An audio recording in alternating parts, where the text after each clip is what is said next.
ప్రకాశం జిల్లా పుల్లల చెరువు మండలం గంగవరం గ్రామ పరిధిలో ఉన్న చీకటి చెరువును గ్రామస్తులు కొన్ని సంవత్సరాలుగా ఆక్రమించుకుని అనుభవిస్తున్నారు. రాష్ట్ర ప్రభుత్వం ఇటీవల కాలంలో ప్రజల శ్రేయస్సు కొరకు రెవెన్యూ సదస్సులను నిర్వహించారు. ఈ సదస్సులో గంగవరంలోని కొంతమంది అధికారులకు రాత మూలకంగా చీకటి చెరువు ఆక్రమణకు గురైన విషయాన్ని వినతిపత్రం ద్వారా అధికారులకు తెలియజేశారు. ఆ వినతిపత్రంలో సర్వే నెంబర్ 162లో పూర్తి విస్తీర్ణం 115.31 సెంట్లు మరియు చెరువు తట్టు పోరంబోకు ప్రభుత్వ భూమిని తెలిపారు. ఈ చెరువుని మీరు ఆక్రమించుకుని పొలాలుగా చేసుకోవడంతో గ్రామంలోని పశువులకు తాగడానికి నీటి లేదు.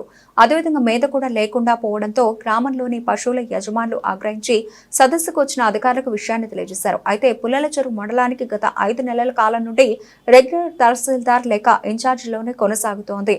అయితే ఇటీవల కాలంలో మార్కాపురం మండల తహసీల్దార్ చిరంజీవి రెవెన్యూ సదస్సులో వచ్చిన అర్జీలను పరిశీలించి గంగవరం చీకటి చెరువును గత కొన్ని సంవత్సరాలుగా ఆక్రమించుకుని సాగు చేసుకుంటున్న వారికి 15 రోజుల క్రితం నోటీసులు ఇచ్చారు. అయితే తహసీల్దార్ ఇచ్చిన నోటీసులకు ఎవరూ స్పందించకపోవడంతో పుల్లల చెరువు ఇన్ఛార్జి తహసీల్దార్ చిరంజీవి హెచ్చరిక బోర్డులను ఆక్రమణ భూమిలో ఏర్పాటు చేయడం జరిగింది. ఎవరైనా పెట్టిన హెచ్చరిక బోర్డుని తొలగించినా లేదా తీసివేసిన ఎడల చట్టపరమైన చర్యలు తీసుకుంటామని ఇన్ఛార్జి తహసీల్దార్ చిరంజీవి ఆక్రమణదారులను హెచ్చరించారు. ఈ కార్యక్రమంలో తహసీల్దార్ వెంట విఆర్ఓ మాబాషా, మండల సర్వేయర్లు రాము నాయక, సచివాలయ సిబ్బంది ఉన్నారు.